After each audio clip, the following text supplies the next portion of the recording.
Hello 10th class, welcome to my YouTube teaching platform 10th वाला। दोस्तों, इसके पहले वाले वीडियो में हम लोग साइंस के पहले वाले वीडियो में हम लोग देख रहे थे लाइव प्रोसेस न्यूट्रिशन देख रहे थे। ठीक, उसमें हमने ऑटोट्रॉपिक न्यूट्रिशन और हेटरोट्रॉपिक न्यूट्रिशन को पूरा कवर कर लिया था। ठीक, अब इस वीडियो में हम लोग पढ़ेंगे न्यूट्रिशन इन अमीबा। अमीबा में किस तरीके से न्यूट्रिशन होता है। तो चलिए देखिए अमीबा में किस तरीके से न्यूट्रिशन होता है। सबसे पहले फिगर से समझेंगे, उसके बाद हम लोग स्टेटमेंट देखेंगे। तो फिगर में देखिए, यहाँ पे समझिए, सबसे पहले जैसे कि हम एक मानव शरीर में क्या होता है, सबसे पहले डाइजेशन होता है, पहले इंजेक्शन होता है, उसके बाद डाइजेशन होता है, फिर उसके बाद उसका एब्जॉर्प्शन होता है, एसिमिलेशन होता है, और क्या होता है, एक्सक्रेशन होता है, इजेशन। तो वही स्टेपेज यहाँ पर भी फॉलो होती हैं एक अमीबा के अंदर भी। देखिए अमीबा के बारे में क्या क्या चीज़ें हैं। जैसे अमीबा का क्या होता है कि एक इरेगुलर शेप का होता है। अगर यहाँ फिगर में देखेंगे तो अभी अमीबा का कोई शेप रेगुलर नहीं होता है। इसको आप या गोल या फिर किसी ऐसे विशेष शेप में नहीं बता सकते कि अमीबा का ये शेप होता है। उसका शेप, इसकी खासियत होती है कि किसी अमीबा का शेप इरेगुलर होता है। दूसरी बात यह है कि अमीबा का देखिए ये जो बारी बारी दीवार दिया गया, ये क्या है, सेल वाल है। क्या दिया, नहीं सॉरी, सेल वाल नहीं, सेल वाल तो प्लांट सेल में होता है। ये क्या है, सेल मेम्ब्रेन है। यहाँ पे लिखना मैं भूल गया, ये है सेल मेम्ब्रेन। ठीक है, ये है सेल मेम्ब्रेन। फिर इसमें क्या है, अमीबा के अंदर जो पॉइंट दिया गया, ये बिंदु बिंदु सा, ये क्या है, साइटोप्लाज्म है। ठीक, उसके बाद ये बीच में जो बड़ा सा बिंदु दिया गया है, न्यूक्लियस है। उसके बाद ये देखिए, ये इसमें खास बात होती है, इसमें स्यूडोपोडिया होती है। स्यूडोपोडिया मतलब ये पहले से डिजाइन नहीं होती है। जब भी इसके कांटेक्ट में कोई फूड पार्टिकल आएगा, इसके कांटेक्ट में जब भी कोई फूड पार्टिकल आएगा तो ये अपना झूठा मूठा कैसे पैर फैलाने लगेगा, अपने बॉडी का शेप ऐसे बदल के झूठा मूठा का दो पैर निकालेगा ऐसे, और कोशिश करेगा कि अपना भोजन ऐसे कैप्चर कर लें। ठीक, इस तरीके से अपना, इसलिए इसको क्या बोलते हैं, इसमें एक जो झूठा मूठा का फीड होता है, इसको बोलते हैं स्यूडोपोडिया, यानी कि फास्ट फीड बोलते हैं। ये हमेशा नहीं होता है। जब भी इसके कांटेक्ट में कोई फूड पार्टिकल आता है तो ये अपना डिजाइन करने लगता है, अपना शेप बदलने लगता है, और इस तरीके से फास्ट फीड डिजाइन करने लगता है भोजन को कैप्चर करने के लिए, फूड पार्टिकल को कैप्चर करने के लिए। तो ये जो कहलाती है स्यूडोपोडिया कहलाती है। अब देखिए यहाँ पर जैसे इसके संपर्क में कोई फूड पार्टिकल आता है तो ये अपना देखिए स्ट्रक्चर डिजाइन करना शुरू कर दी। अब जब स्ट्रक्चर डिजाइन करना शुरू कर दी तो क्या होता है कि लास्ट में ये अपना पूरा कैप्चर करने के बाद इस तरीके से कुछ शेप हो जाता है। तो इस तरीके से जब शेप होता है तो ये देखिए फूड पार्टिकल इसके अंदर इंटर कर चुका है, और ये जो स्पेस है इसके अंदर, इसको क्या बोलेंगे, फूड वैक्यूल बोलेंगे। मतलब जब वो भोजन को अपने अंदर ले लेता है तो जहां पर भी भोजन रहता है, जिस पॉकेट में भोजन रहता है उस पॉकेट को क्या बोलेंगे, फूड वैक्यूल बोलेंगे। ठीक, अगला चीज क्या है कि जब फूड वैक्यूल या अमीबा अपने अंदर फूड पार्टिकल को ले लिया, फूड वैक्यूल में ले लिया, तो अब करना क्या, अब उसको डाइजेस्ट करना है। तो डाइजेस्ट करने के लिए करेगा क्या कि उसके जो साइटोप्लाज्म होंगे, अमीबा के जो साइटोप्लाज्म होंगे, फूड पार्टिकल पर कुछ एंजाइम का सिक्रेशन करेंगे। उस फूड पार्टिकल पर एंजाइम का सिक्रेशन करेंगे। जब वो एंजाइम पर सिक्रेशन करेंगे तो वो फूड पार्टिकल डाइजेस्ट किया जाएगा। फूड पार्टिकल को डाइजेस्ट करने के बाद क्या करेगा, उसके अंदर जो भी इसके लायक मटेरियल होगा, इसको यूज करने लायक जो भी मटेरियल होगा इस फूड पार्टिकल के अंदर, प्रोटीन होंगे, मिनरल्स जो भी उसके मिलेंगे, क्या करेगा, वो इस फूड पार्टिकल से एब्जॉर्ब करने लगेगा, अपने बॉडी के अंदर एब्जॉर्ब करने लगेगा, अपने बॉडी के अंदर चारों तरफ एब्जॉर्ब करने लगेगा। एब्जॉर्ब करने के बाद क्या होगा कि जो भी वेस्टेज मटेरियल रह गए हैं, पूरा का पूरा ले नहीं लेगा, जो भी वेस्ट मटेरियल रह गए हैं, जो कि अनडाइजेस्टेड फूड पार्टिकल रह गए हैं, वो क्या करेगा, रैप्चर हो जाएगा। किसी भी अमीबा के किसी भी सेल मेम्ब्रेन के किसी भी जगह से क्या होगा, ये मतलब अमीबा का किसी भी जगह से फट जाएगा। फटने के बाद क्या होगा, वहाँ से अनडाइजेस्ट food particle, unwanted food particle क्या होगा, निकल जाएगा बाहर, रैप्चर होके बाहर हो जाएगा। तो इस तरीके से बाहर होने के बाद क्या करेगा, अपना सब कुछ वेस्ट मटेरियल बाहर निकाल दिया। अब क्या हुआ कि उसने जो भी न्यूट्रिशन लिया है, उस न्यूट्रिशन का क्या करेगा, उसने अब ग्रोथ करने के लिए, रिप्रोडक्शन करने के लिए अपना यूज करेगा। तो देखिए यहाँ पे साइज बड़ा हो चुका है। इसका मतलब क्या दिखाना चाह रहा है कि ये अपना डाइजेशन करने के बाद जो भी उसको न्यूट्रिशन मिले हैं, उस न्यूट्रिशन का यूज कर रहा है अपना ग्रोथ करने के लिए। तो देखिए जैसे एक मानव शरीर के अंदर होता है सब कुछ, वैसे यहाँ पर भी होता है। सबसे पहले इजेशन होता है, उसके बाद डाइजेशन होता है यहाँ पे, उसके बाद एब्जॉर्प्शन होता है, उसके बाद इजेशन होता है, फिर क्या होता है, उसका लास्ट में एसिमिलेशन होता है। ठीक, तो इतना देख लिया आप लोग। अभी देखिए इसके बारे में थोड़ा स्टेटमेंट समझते हैं। Amoeba is a unicellular. अब देखिए इसकी खास बात होती है कि एक यूनिसेलुलर है। यूनिसेलुलर का मतलब होता है कि उसमें इसकी पूरी बॉडी सिर्फ एक ही सेल होती है, सिर्फ एक सेल की ही बनी होती है इसकी पूरी बॉडी। तो ये एक यूनिसेलुलर है। अगली बात, खास बात क्या है कि ये ओमनीवोरस होता है। ओमनीवोरस मतलब, ओमनीवोरस का मतलब है कि ये कह लीजिए कि ये वो कार्निवोरस भी है और क्या है, हर्बीवोरस भी है। मतलब ये मांसाहारी भी है और शाकाहारी, इसलिए क्या बोल देंगे, सर्वाहारी बोल देंगे। ठीक, अगला क्या है, the mode of nutrition in the amoeba is holozoic. Holozoic क्यों, जैसा मैंने बताया कि होलोजैक न्यूट्रिशन जो करते हैं, जैसे हम लोग होलोजैक न्यूट्रिशन करते हैं, हम लोग क्या करते हैं कि कॉम्प्लेक्स फूड पार्टिकल को अपने बॉडी के अंदर लेते हैं, फिर उसके अंदर एंजाइम छोड़ते हैं, उसके बाद उसको डाइजेस्ट करते हैं, मतलब कि भोजन को अंदर ले जाकर डाइजेस्ट करते हैं। वही काम अभी भी कर रहा है, यहाँ पे फूड पार्टिकल को अपने बॉडी के अंदर ले जाकर डाइजेस्ट कर रहा है, इसलिए क्या कहलाएगा, होलोजैक न्यूट्रिशन कराएगा। ये करता क्या है कि जब भी इसके कंटेक्ट में कोई फूड पार्टिकल आता है तो उसको इनगल्फ कर लेता है, उसको इनगल्फ कर लेता है, अपने बॉडी के अंदर लेता है। When it comes in contact bye injection, ingest करके मतलब भोजन को इंटेक करके अपने बॉडी के अंदर लेता है। Pseudopodia fuse over the food particle, जैसे इसके कांटेक्ट में कोई फूड पार्टिकल आएगा तो स्यूडोपोडिया जो झूठा मूठा का पैर अपना फैलाएगा, ऐसे झूठा मूठा का पैर ऐसे फैला के इसे क्या करेगा, इसे कैप्चर कर लेगा। कैप्चर करने के बाद क्या करेगा, इसके मतलब फ्यूज हो जाएगा, कैप्चर कर लेगा। कैप्चर करने के बाद over the food particle to form a food vacuole, एक फूड वैक्यूल बनाएगा, उस फूड वैक्यूल के अंदर भोजन को लेगा, उस फूड पार्टिकल को रखेगा। उसके बाद कर लेगा inside the food vacuole complex food break down into the small soluble molecule. अब फूड वैक्यूल के अंदर क्या होगा कि जैसे कि उसने एंजाइम छोड़ करके उस फूड पार्टिकल को, कॉम्प्लेक्स फूड पार्टिकल को डाइजेस्ट करेगा, डाइजेस्ट करके क्या करेगा, सिंपल स्मॉल सोल्यूबल मॉलिक्यूल में कन्वर्ट कर देगा। उसके बाद and absorb in the cytoplasm, और क्या करेगा, उस डाइजेस्टेड फूड को क्या करेगा, साइटोप्लाज्म के अंदर एब्जॉर्ब कर लेगा। एंड दैट इज एब्जॉर्प्शन, उसको क्या बोलेंगे, एब्जॉर्प्शन बोलेंगे। The undigested food is removed, undigested food जो रहेगा, सारा कुछ तो डाइजेस्ट हो नहीं जाएगा, अनडाइजेस्टेड जो बचा कुचा वेस्ट मटेरियल रह जाएगा वो कहाँ पर चला जाएगा, removed by the cell membrane which rupture suddenly and eliminate the undigested, that is injection. मतलब क्या है, इसने कहने का कोशिश कर रहा है कि ये जो सेल मेम्ब्रेन है, सेल मेम्ब्रेन के किसी भी जगह से क्या करेगा, ये सेल मेम्ब्रेन कहीं से रैप्चर हो जाएगा और वहाँ से अनडाइजेस्टेड पार्टिकल जो होंगे बाहर निकल जाएंगे और इस तरीके से इजेशन की प्रक्रिया पूर्ण हो जाएगी। तो इजेशन के बाद क्या होगा, एसिमिलेशन उसके अंदर हो जाएगा। एसिमिलेशन का मतलब क्या है कि वो जो भी डाइजेशन के बाद जो भी उसको न्यूट्रिशन मिले, उस न्यूट्रिशन को क्या करेगा, वो रिप्रोडक्शन और ग्रोथ के लिए यूज करेगा। जैसे यहाँ पर देखिए साइज इसका बड़ा हो चुका है। तो ये इसमें खास क्या बात जानने की थी कि ये एक 1916 ओमनीवोरस है और क्या है, होलोजैक न्यूट्रिशन है। अगला चीज़ क्या है कि ये सब इनमें सारे स्टेप फॉलो होते हैं, इंजेक्शन, डाइजेशन, एब्जॉर्प्शन, इजेशन और एलिमिनेशन। ठीक, तो इतना नोट कर लीजिए। इसके बाद आगे देखेंगे हम लोग देखेंगे न्यूट्रिशन इन ह्यूमन, यानी कि हम लोग किसी ह्यूमन के अंदर किस तरीके से न्यूट्रिशन होता है वो हम लोग देखेंगे। तो अभी तक हमने न्यूट्रिशन इन अमीबा देख लिया है, अब हम लोग देखेंगे न्यूट्रिशन इन ह्यूमन बीइंग। तो ह्यूमन बीइंग के अंदर न्यूट्रिशन किस तरीके से होता है, इस चीज़ को हम लोग देखेंगे। ह्यूमन बीइंग के अंदर न्यूट्रिशन जो होता है उसमें सबसे इंपॉर्टेंट रोल जो होता है डाइजेशन प्रोसेस का। तो डाइजेशन प्रोसेस को रन करने के लिए क्या चाहिए होता है, डाइजेस्टिव सिस्टम चाहिए होता है। तो हम लोग क्या पढ़ेंगे, डाइजेस्टिव सिस्टम के बारे में पढ़ेंगे। तो देखिए ये रहा हमारा डाइजेस्टिव सिस्टम, ये पूरा का पूरा हमारा रहा डाइजेस्टिव सिस्टम। देखिए डाइजेस्टिव सिस्टम में क्या क्या होता है, सबसे पहले हमारा जो हम लोग भोजन इंटेक करते हैं तो ये मुख्य द्वार के द्वारा जाता है भोजन अंदर, उसको क्या बोलते हैं, माउथ या बकल कैविटी बोलते हैं। बकल कैविटी के बाद ये जो रास्ते में आता है इसको बोलते हैं ओसोफेगस या फूड पाइप बोलेंगे। फिर उसके बाद ये जो मोटा सा आपको दिख रहा है पाइप, इसको क्या बोलेंगे, स्टमक बोलेंगे। स्टमक के बाद ये हमारा भोजन कहाँ जाता है, स्मॉल इंटेस्टाइन में जाता है। ये जाता है स्मॉल इंटेस्टाइन में, इधर देखिए स्मॉल इंटेस्टाइन। स्मॉल इंटेस्टाइन के बाद ऐसे घूमते घूमते भोजन आता है हमारा यहाँ पर। यहाँ से आने के बाद ये इंटर कर जाता है लार्ज इंटेस्टाइन में। ये भोजन हमारा गया लार्ज इंटेस्टाइन में। इसके बाद यहाँ से कहाँ आता है, हमारा रेक्टम में आता है। ये हमारा कहलाता है रेक्टम, और रेक्टम के नीचे वाला पार्ट जहाँ से हम लोग फीकल मटेरियल इजेस्ट करते हैं उसको क्या बोलते हैं, एनस बोलते हैं। तो देखिए अब इस डाइजेस्टिव सिस्टम में भोजन को पचाने के लिए जो भी डाइजेस्टिव एंजाइम्स छोड़ा जाता है, इसके किसके मदद से छोड़ा जाता है, डाइजेस्टिव ग्लैंड्स की मदद से। तो इस डाइजेस्टिव सिस्टम में कुछ डाइजेस्टिव ग्लैंड्स भी होते हैं, उनके बारे में भी हमको जानना पड़ेगा। तो ये जो हमारा होता है लीवर जो होता है हमारा, लीवर एंजाइम छोड़ता है, इसमें बाइल जूस छोड़ता है, इसको बोलते हैं लीवर। यहाँ पर एक देखिए आपका ट्रायंगल शेप का एक स्ट्रक्चर दिख रहा होगा, इसको बोलते हैं लीवर, जो कि स्टमक के पास में लगा रहता है।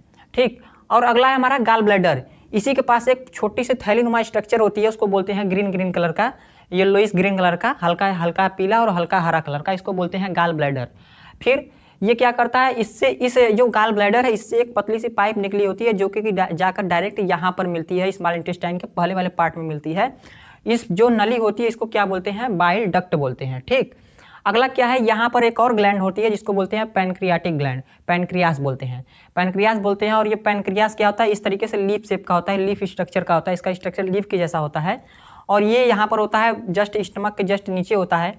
और ये क्या करता है, पैनक्रियाटिक जूस छोड़ता है। पैनक्रियाटिक जूस माने वो भी एक एंजाइम, एक तरीके का एंजाइम छोड़ता है। यहाँ से इतना देख लिया आप लोग। अब देखते हैं थोड़ा सा ये यहाँ पर डाइजेशन के बारे में देखते हैं। तो देखिए डाइजेशन क्या है, डाइजेशन एक कैटाबॉलिक प्रोसेस है। क्यों कैटाबॉलिक प्रोसेस है, क्योंकि डाइजेशन एक कैटाबॉलिक प्रोसेस है वो इसलिए क्योंकि देखिए डाइजेशन प्रक्रिया में क्या होता है, हमारा एंजाइम इन्वॉल्व होता है। और जिस भी प्रक्रिया में एंजाइम इन्वॉल्व हुआ उसको बोलेंगे हम लोग कैटाबोलिक प्रोसेस। मतलब कि एंजाइम की मदद से चीज़ों को तोड़ना क्या कहलाता है, एक कैटाबोलिक प्रोसेस कहलाता है। यहाँ पे भोजन को क्या किया जा रहा है, एंजाइम की मदद से तोड़ा जाता है, इसलिए इसको बोलते हैं हम लोग कैटाबोलिक प्रोसेस। अगला क्या है, कॉम्प्लेक्स फूड इनटू सिंपलर। ये क्या करता है, डाइजेस्टिव सिस्टम क्या करता है, हम जो भोजन खाते हैं तो हम लोग कॉम्प्लेक्स फॉर्म में भोजन को खाते हैं, ठोस ठोस भोजन खाते हैं, दाल चावल रोटी सब्जी खाते हैं, तो ये कॉम्प्लेक्स मटेरियल हमारे बॉडी के अंदर जाता है। तो जब जाता है तो उसको क्या करता है, कॉम्प्लेक्स फूड को सिंपलर फॉर्म में डाइजेस्ट करके सिंपलर और सोल्यूबल मॉलिक्यूल में तोड़ देता है, जिससे कि हमारा बॉडी उसको एब्जॉर्ब कर सके और उसको यूटिलाइज कर सके। आगे क्या है, लॉन्ग ट्यूबुलस स्ट्रक्चर। आपको ये जो पूरा लॉन्ग ट्यूबुलस स्ट्रक्चर, ट्यूब के जैसा ये जो पूरा स्ट्रक्चर आपको दिख रहा है, यहाँ से मुख से शुरू होता है और इस तरीके से हमारा स्ट्रक्चर चलता है, और इस तरीके से स्ट्रक्चर चलते चलते ये जो पूरा लॉन्ग सा स्ट्रक्चर दिख रहा है आपको, ये स्ट्रक्चर क्या कहलाता है, इसको पूरा का पूरा एक साथ क्या बोलते हैं हम लोग, एलिमेंट्री कैनाल बोलते हैं। इस लॉन्ग ट्यूबुलस स्ट्रक्चर को क्या बोलते हैं, एलिमेंट्री कैनाल। अगला क्या है, digestive glands secret digestive enzymes. ये जो भी डाइजेस्टिव ग्लैंड्स इनसे लगे हुए, जैसे हमारा लीवर हो गया और पैनक्रियास हो गया, ये जो डाइजेस्टिव ग्लैंड्स है ये क्या करते हैं, डाइजेस्टिव एंजाइम छोड़ते हैं। डाइजेस्टिव एंजाइम का क्या काम होता है, ये भोजन को डाइजेस्ट करते हैं, पचाते हैं, भोजन को तोड़ते हैं, सिंपलर मॉलिक्यूल में कन्वर्ट करते हैं। तो तोड़ने के लिए ये क्या करते हैं, बहुत ही इंपॉर्टेंट रोल प्ले करते हैं, क्योंकि अगर डाइजेस्टिव सिस्टम में हमारा डाइजेस्टिव ग्लैंड्स नहीं रहेगा तो वहाँ पे एंजाइम नहीं इन्वॉल्व होंगे, और जब एंजाइम इन्वॉल्व नहीं होंगे तो हमारा खाया पिया गया भोजन महीनों महीनों लग जाएगा, सड़ जाएगा, लेकिन पचेगा नहीं। तो इसलिए डाइजेस्टिव सिस्टम का, डाइजेस्टिव सिस्टम में डाइजेस्टिव ग्लैंड्स का और डाइजेस्टिव ग्लैंड्स में हमारे एंजाइम का बहुत ही इंपॉर्टेंट रोल होता है। आगे हम लोग देखेंगे, इतना हम लोग देख लिए, अब हम लोग देखेंगे इसके छोटे, अब पूरा डिटेल एक्सप्लेनेशन इसका हम लोग देखते हैं, छोटा छोटा करके, छोटा छोटा पार्ट करके देखेंगे, वीडियो में बने रहिएगा। तो हमारा जो एलिमेंट्री कैनाल होता है वो 7 से 8 मीटर लंबा होता है। यहाँ पे देखिए एलिमेंट्री कैनाल जो हमारा होता है वो 7 से 8 मीटर लंबा होता है। एलिमेंट्री कैनाल जो होता है वो डिफरेंट आर्गन से मिलकर बना होता है। देखिए क्या क्या होता है, सबसे पहले हमारा होता है माउथ। माउथ में क्या क्या आते हैं, टंग आते हैं, टीथ। माउथ के अंदर टंग और टीथ को दोनों को हम लोग पढ़ेंगे। उसके बाद फेरिंग्स, उसके बाद माउथ के बाद सबसे पहले फेरिंग्स आता है, फेरिंग्स के बाद ओसोफेगस आता है, जैसे यहाँ पर दिया गया है ओसोफेगस। ओसोफेगस के बाद भोजन हमारा स्टमक में जाता है, स्टमक के बाद स्मॉल इंटेस्टाइन, फिर लार्ज इंटेस्टाइन, फिर रेक्टम, फिर एनस। तो इन डिफरेंट आर्गन से मिलकर के हमारा पूरा का पूरा डाइजेस्टिव सिस्टम बना होता है। अब हम लोग एक एक करके सभी के बारे में पढ़ेंगे। तो एलिमेंट्री कैनाल का जो हमारा फर्स्ट पार्ट होता है वो होता है माउथ। माउथ में हम किसके किसके बारे में पढ़ेंगे, माउथ में हम टंग के बारे में पढ़ लेंगे और टीथ के बारे में पढ़ लेंगे। तो देखते हैं सबसे पहले माउथ के बारे में क्या कहा जा रहा है कि it is the first part of the digestive system. हमारे डाइजेस्टिव सिस्टम का पूरे एलिमेंट्री कैनाल का जो फर्स्ट पार्ट होता है वो हमारा माउथ होता है। सो अगर क्वेश्चन आपके सामने अगर बनता है कि from where the our digestive system start, तो हमारा डाइजेस्टिव सिस्टम कहाँ से स्टार्ट होता है, हमारे माउथ से शुरू होता है। From where the food enters into the alimentary canal, पूरे एलिमेंट्री कैनाल में हमारा भोजन कहाँ से इंटर करता है, थ्रू आवर माउथ। हमारे मुंह से ही हमारा भोजन कहाँ होता है, हमारे पेट में इंटर करता है, हमारे डाइजेस्टिव सिस्टम में इंटर करता है। तो अगर हम ये माउथ के बारे में पढ़ रहे हैं तो माउथ में हमारा आता है टंग आता है और क्या आता है, टीथ आता है। तो सबसे पहले हम पढ़ेंगे टंग के बारे में।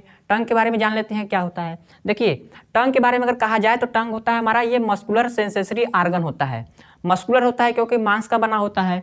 सेंसेसरी आर्गन क्यों होता है, क्योंकि ये सेंस बताया था हमको, किसका सेंस बताता है, हमको टेस्ट का सेंस बताता है। ठीक, ये हमें टेस्ट का सेंस बताता है। Present at the floor of the buccal cavity, ये कहाँ पर, ये हमारी जो मस्कुलर आर्गन होती है, हमारी टंग जो होती है हमारे बकल कैविटी के सरफेस पर, फ्लोर पर उपस्थित होती है। जैसे ये क्या है, हमारे बकल कैविटी के फ्लोर पर उपस्थित है मस्कुलर आर्गन, जिसको बोलते हैं टंग।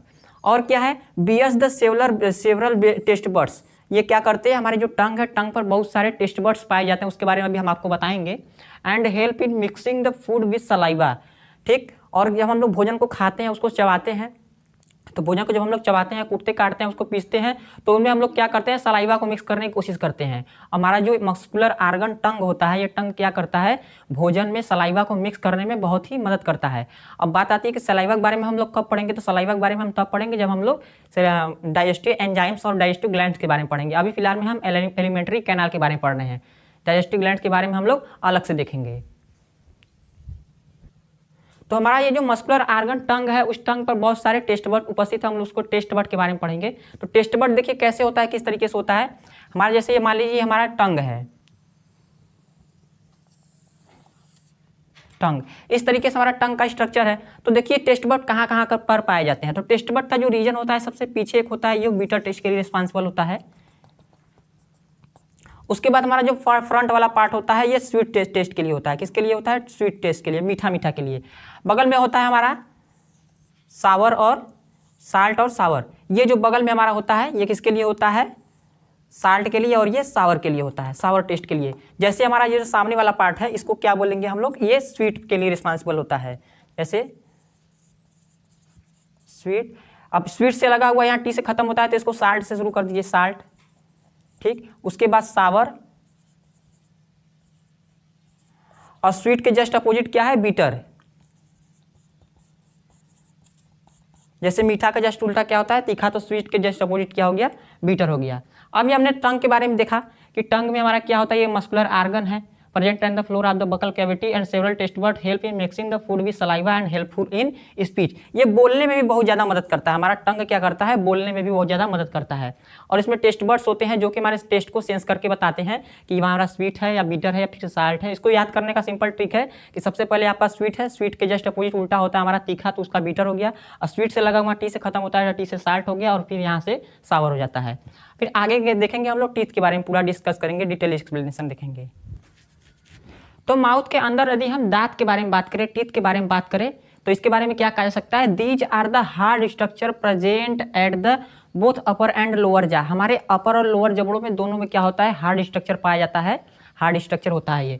और क्या है, the for grinding, cutting and chewing. इसका यूज किस लिए किया जाता है, ये भोजन को ग्राइंड करता है, चीव करता है, और क्या करता है, चीव करता है और मिक्स करता है, ग्राइंडिंग करता है, चीविंग करता है और कटिंग करता है। देखिए ये हमारा दांत जो होता है वो 4 तरीके का होता है। सबसे पहला होता है हमारा इंसाइजर, इंसाइजर, दूसरा कैनाइन, तीसरा प्रीमोलर और मोलर। अब देखिए इंसाइजर की संख्या कितनी होती है, तो इंसाइजर जो हमारा 8 होता है और इसका पर्पज क्या होता है, भोजन को कटिंग करना। दूसरा होता है कैनाइन, कैनाइन जो होता है इनकी संख्या 4 होती है और इनका जो पर्पज होता है वो भोजन को टीयर करना, चीरना, फाड़ना। जैसे कि मसल्स, जैसे लोग मांस मछली खाते हैं, ठीक, तो मांस खाने वाले जानवरों में क्या होता है, कैनाइन बड़ा दिया जाता है, क्योंकि उनको मांस मछली खाना होता है तो उनको मसल्स को खींचना होता है, मांस को, हड्डियों में से मांस को छुड़ाना होता है। ठीक, तो क्या होता है उनके में ये जो कैनाइन की साइज दिया रहता है वो बड़ा बड़ा दिया रहता है। ठीक, मांसाहारी जानवरों में कैनाइन की साइज बड़ा दिया रहता है क्योंकि वो हड्डियों से उनको मांस खींचना होता है, इसलिए उनको दांत की साइज बड़ा दिया जाता है कैनाइन का। इसका मकसद होता है चिड़ना, फाड़ना, खींचना। ठीक, बाकी जो हमारा प्रीमोलर है, प्रीमोलर इनकी संख्या होती है 8 और इनकी जो मेन पर्पज होती है क्या होती है, ग्राइंडिंग एंड चीविंग। ये भोजन को ग्राइंड और चीव दोनों करता है। यहाँ पे कंफ्यूजन लोगों को होता है कि ये प्रीमोलर और मोलर में क्या है, दोनों में अंतर क्या है, दोनों का वर्क में अंतर क्या है। तो देखिए जो हमारा प्रीमोलर होता है वो दोनों काम करता है, वो ग्राइंड भी करता है, भोजन को चीव भी करता है, ग्राइंड भी करता है और चबाता भी है। लेकिन लास्ट में जो मोलर की बात अगर की जाए तो मोलर के क्या काम होता है, मोलर भोजन को सिर्फ और सिर्फ ग्राइंड करता है, ये सिर्फ और सिर्फ भोजन को पीसता है। तो इनमें यही अंतर है कि ये ग्राइंडिंग और चीविंग बहुत पर्पज के लिए यूज किया जाता है, बट जो हमारा मोलर होता है वो सिर्फ और सिर्फ ग्राइंडिंग के लिए यूज किया जाता है। आगे इनके स्ट्रक्चर के बारे में देखेंगे कि किस तरीके से हमारे दांतों में किस तरीके से कितने दांत होते हैं, उनका स्ट्रक्चर कैसा होता है, कि कहाँ उनकी संख्या कितनी होती है, हम देखेंगे उसका पोजीशन। बाकी तो दांतों के स्ट्रक्चर के बारे में बात करें, उनकी संरचना के बारे में बात करें तो क्या कहा जा सकता है, देखिए इनमें जो इनका अरेंजमेंट होता है, दांतों का जो अरेंजमेंट होता है वो कुछ इस प्रकार से होता है। सबसे पहले जो सामने आपका होता है वो 4 दांत होते हैं, इंसाइजर के होते हैं। ये 4 दांत 1 2 3 4, ये 4 दांत इंसाइजर होते हैं। बगल में एक कैनाइन होता है नुकीला सा, उसके बाद दो प्रीमोलर होते हैं और 3 मोलर होते हैं। कितने होते हैं, 3 मोलर। इस तरीके से यदि आप अपर जा और लोअर जा को एक साथ लेकर के उनको 4 इक्वल हिस्सों में बांट देंगे, एक वर्टिकल एक हॉरिजॉन्टल लाइन ड्रा करके, अगर 4 इक्वल हिस्सों में आप उनको बांटते हैं तो एक हिस्से में आप पाएंगे कि यहाँ पर सबसे पहले आपका जो इंसाइजर 2 है, एक कैनाइन है, 2 प्रीमोलर है और 3 मोलर है। ये फार्मूला 21 से 23 आप लगा सकते हैं इन यहाँ पे। आप चाइल्ड में 2120 वाला फार्मूला लगा सकते हैं। 2120 वाला जब फार्मूला आप लगाएंगे तो 2120 अपान 2120, ये 2120 आपको एक सेक्शन के लिए बताया जा रहा है कि 2120 आप इस तरीके से लगाएंगे 2 1 2 3। तो ये एक सेक्शन में आपको टीथ के अरेंजमेंट बताएंगे कि किस तरीके से आपका इंसाइजर, कैनाइन, प्रीमोलर और मोलर होता है। ठीक, सबसे पहले 21 से 23 का मतलब है कि 2 आपके चाइल्ड में 2 आपके इंसाइजर हो गए, एक सेक्शन में 2 इंसाइजर हो गए, एक कैनाइन हो गया, 2 प्रीमोलर हो गया और 0 मोलर होता है। यानी कि बच्चों में कहा जाए तो बच्चों में मोलर नहीं होता है। और फिर अगर एडल्ट के बारे में बात किया जाए तो एडल्ट में क्या होता है कि ये 21 से 23 वाला फार्मूला लगता है। ये डेंटल फार्मूला जो हमारा है 2123 वाला लगता है। यहाँ पे यदि आप एक सेक्शन में देखेंगे तो एक सेक्शन के लिए सबसे पहले 2 इंसाइजर हो गए, 1 कैनाइन, 2 प्रीमोलर और 3 मोलर। यहाँ पे एक सेक्शन में 3 मोलर हो जाते हैं। तो इस तरीके से हमारा डेंटल फार्मूला ये बताता है कि किस तरीके से दांतों के अंदर दांतों का पूरा अरेंजमेंट होता है, उनकी कितनी संख्याएं होती है ये हम पता कर सकते हैं। बाकी अगर ये पता करना कि कुल उनकी संख्याएं कितनी होती है कैनाइन की, तो यहाँ से आप पता कर सकते हैं। सभी में अगर आप सभी डिजिट में अगर 4 से मल्टीप्लाइंग करेंगे तो 4 2 जा 8, यानी कैनाइन की संख्या टोटल 8 होती है। 4 1 जा 4, यानी कि सॉरी इंसाइजर की जो संख्या होती है 4 2 8, इंसाइजर की संख्या 8 होती है, 4 नीचे 4 ऊपर, ठीक। बाकी कैनाइन की संख्या 1 होती है, कैनाइन की संख्या 1 होती है, ये होती है कैनाइन की संख्या 4 होती है, 2 ऊपर और 2 नीचे। फिर उसके बाद आपकी मोलर की संख्या कितनी हो जाती है, 4 दूना 8, मोलर की संख्या 8 हो जाती है, 4 ऊपर 4 नीचे। उसी तरह प्री मोलर की संख्या 6 हो जाती है, 3 ऊपर और 3 नीचे। तो इस तरीके से हमने स्ट्रक्चर देख लिया है, इसमें अब दांतों की संख्याओं में कोई कंफ्यूजन नहीं रहा होगा आपको, अरेंजमेंट सारा कुछ देख लिए हैं। अब आगे हम लोग देखते हैं आगे की क्या चीज़ें हैं। तो आगे जो हम पढ़ेंगे टूथ डिके के बारे में पढ़ेंगे। जैसे हमारे दांतों में क्या होता है, लोगों के दांत सड़ने लगते हैं, गलने लगते हैं और झरने लगते हैं। तो ये इसका कारण क्या होता है उनको हम समझेंगे। तो जब भी मनुष्य भोजन को खाते हैं तो भोजन को खाने के बाद वो क्या करते हैं कि अच्छे से मुंह अपना ब्रश नहीं धोते हैं, ब्रश अच्छे से नहीं करते। तो होता क्या है कि उनके मुख में क्या होता है, कुछ भोजन के टुकड़े, कुछ पार्टिकल्स रह जाते हैं। उन पार्टिकल्स में जो भी शुगर उपस्थित होते हैं, उन भोजन के टुकड़ों में जो भी शुगर होता है, उन शुगर को क्या करता है, हमारे मुख में कुछ बैक्टीरिया ऐसे होते हैं जो शुगर को डाइजेस्ट करना शुरू कर देते हैं। तो शुगर को जब वो डाइजेस्ट करना शुरू करते हैं तो डाइजेस्ट करने के बाद वो क्या बनाते हैं, एसिड बनाते हैं। और वो जो एसिड होता है हमारे दांतों को डिमिनरलाइज करने लगता है, यानी कि हमारे दांतों को गलाने लगता है। दांतों को गलाने के पश्चात क्या होता है कि हमारे दांत नरम पड़ने लगते हैं और उनमें हमारे क्या आना इन्फ्लेमेशन और इन्फेक्शन होने लगता है, हमें दांतों में दर्द आने लगता है, सूजन आने लगता है, दांतों में दर्द और झंझनाहट आने लगता है, ठीक। तो ये समस्या होती है हमें। अब उससे बचने के लिए हम लोग क्या करते हैं, हम लोग टूथपेस्ट करते हैं। टूथपेस्ट क्या करता है कि उन एसिड को, जो बैक्टीरिया हमारे एसिड बनाते हैं, उन एसिड को क्या करता है, न्यूट्रलाइज कर देता है और फाइनली क्या होता है, हम लोग टूथ डिके से बच जाते हैं। इसलिए रेगुलर ब्रश करने से क्या होता है कि जो भी मुख में बैक्टीरिया बने होंगे रात के टाइम, जो भी बैक्टीरिया उस भोजन को एसिड बनाया होगा, एसिड को क्या करेगा, हमारा टूथपेस्ट न्यूट्रलाइज कर देगा और इस तरीके से हमारा प्रिवेंशन हो जाएगा, हम लोग बचे रहेंगे टूथ डिके से, ठीक। तो इतना हम लोग देख लिया। अब आगे देखते हैं क्या है।